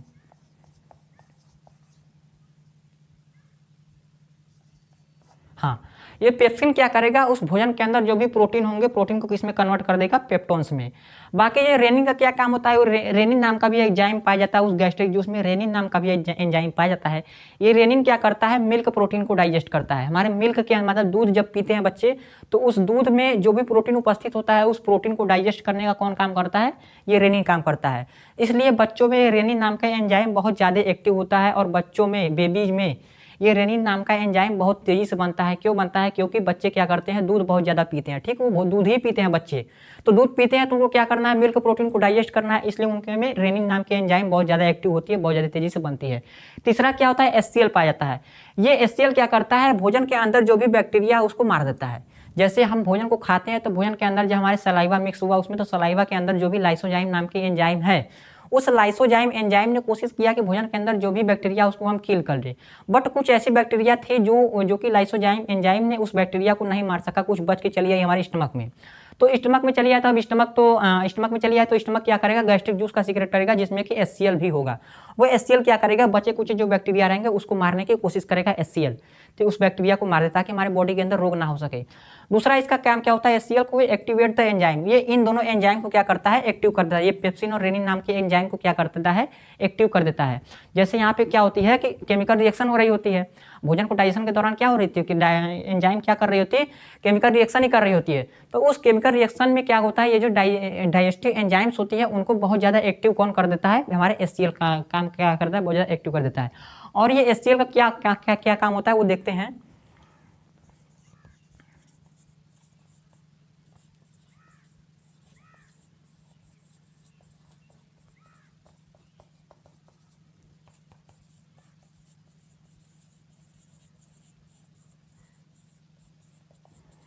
और हमारा जो HCl का काम होता है वो कन्वर्ट कर देता है लार्ज फूड पार्टिकल को स्मॉल फूड पार्टिकल में। बड़े बड़े भोजन के जो टुकड़े होते हैं वो HCl उन पे वर्क करके उन पे एक्ट करके उसमें कोशिश करता है कि तोड़ तोड़ के छोटे छोटे टुकड़ों में उसको कन्वर्ट कर दिया जाए ताकि फर्दर डाइजेशन में आसानी हो सके। तो ये था HCl का काम। बाकी एक चीज देखना कि प्रोटीन क्या करता है, प्रोटीन को पेप्टोन्स में कन्वर्ट करता है। रेनिन क्या करता है, मिल्क प्रोटीन को डाइजेस्ट करता है। HCl क्या करता है, बैक्टीरिया किल करता है, एंजाइम को एक्टिवेट करता है और क्या करता है, convert the protein large food particle into small particle. और इसमें कुछ चीज छूटी रह गई है, देख लेते हैं।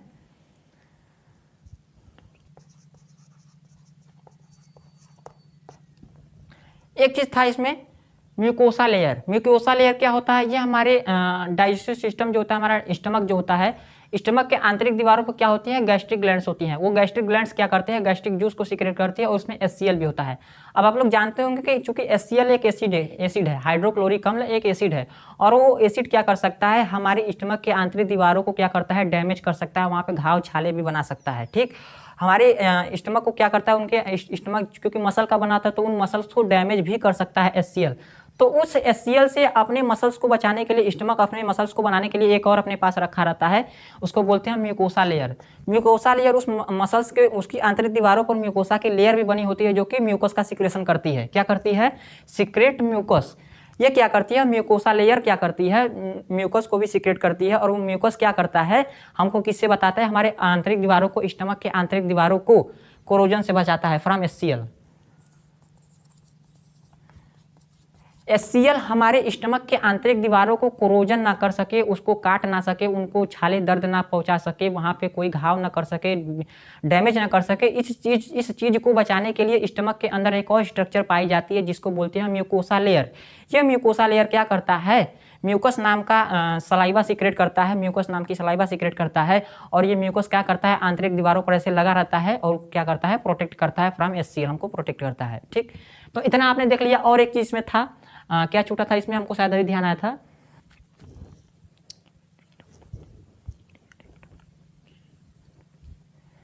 तो देखिए, अगर लीवर के बारे में बात किया जाए तो लीवर का जो शेप होता है वो कुछ ट्रायंगल शेप का होता है। कैसा होता है, ट्रायंगल का शेप। ये जस्ट डायफ्राम के नीचे होता है हमारा लीवर।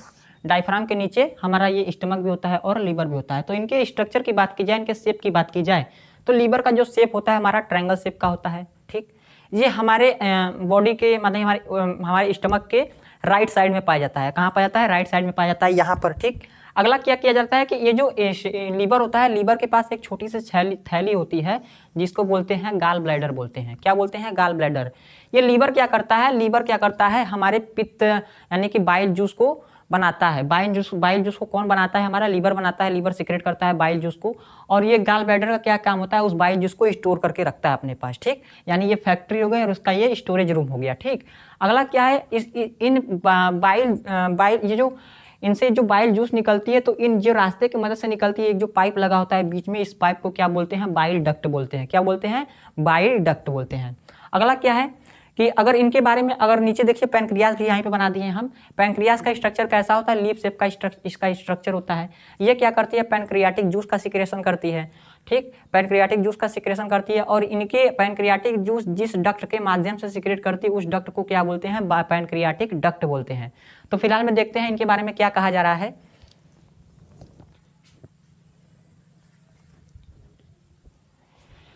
देखिए, जो लीवर के बारे में बात किया जाता है तो liver secrete the bile juice and store in the gall bladder. Liver क्या काम करता है, लीवर बनाता है हमारे बॉडी के अंदर ये बाइल जूस को बनाता है। अब वो बाइल जूस को कहाँ स्टोर करके रखता है, हमारे गाल ब्लैडर में स्टोर करके रखता है। ठीक, इसको बोलते हैं गाल ब्लैडर। यहाँ एक छोटी सी थैली होती है पीले कलर की, इसको बोलते हैं gall bladder. Bile juice emulsify the large globules fats. ये बाइल जूस का क्या काम होता है, तो बाइल जूस का जो काम होता है ये करता क्या है कि भोजन में जो भी फैट्स के बड़े बड़े मॉलिक्यूल्स है उनको इमल्सिफाई कर देता है। माने कि उसमें घोल करके क्या करता है, उन फैट्स के बड़े बड़े मॉलिक्यूल्स को तोड़ करके फैट्स के छोटे छोटे मॉलिक्यूल्स में कन्वर्ट कर देता है, जिससे कि उनकी सरफेस एरिया बढ़ जाए। होता क्या है, जैसे मान लीजिए आपके सामने एक बड़ा सा ऐसे फैट्स का मॉलिक्यूल है, इनको अगर छोटे छोटे टुकड़ों में तोड़ दिया जाए, छोटे छोटे टुकड़ों में तोड़ दिया जाए, तो जहाँ पहले सरफेस एरिया इतनी सी, जहाँ पहले सरफेस एरिया सिर्फ इतना था, वहाँ इनकी सरफेस एरिया बढ़ गई कि नहीं। तो सरफेस एरिया बढ़ने की वजह से क्या हुआ कि एंजाइम्स को इन पर एक्ट करना आसानी हो गया, एंजाइम के द्वारा इनको तोड़ने में मदद मिलने लगी। तो ये जो बड़े फैट्स के मॉलिक्यूल को बाइल डक्ट की मदद से छोटे बाइल जूस की मदद से छोटे मॉलिक्यूल्स में कन्वर्ट करना, ये प्रोसेस क्या कहलाती है? इमल्सिफिकेशन कहलाती है। ठीक, क्योंकि ये क्या करता है? फैट्स के बड़े बड़े मॉलिक्यूल्स को इमल्सिफाई करके छोटे छोटे मॉलिक्यूल्स में कन्वर्ट कर देता है। बाकी इनके बारे में बात क्या किया जा रहा है कि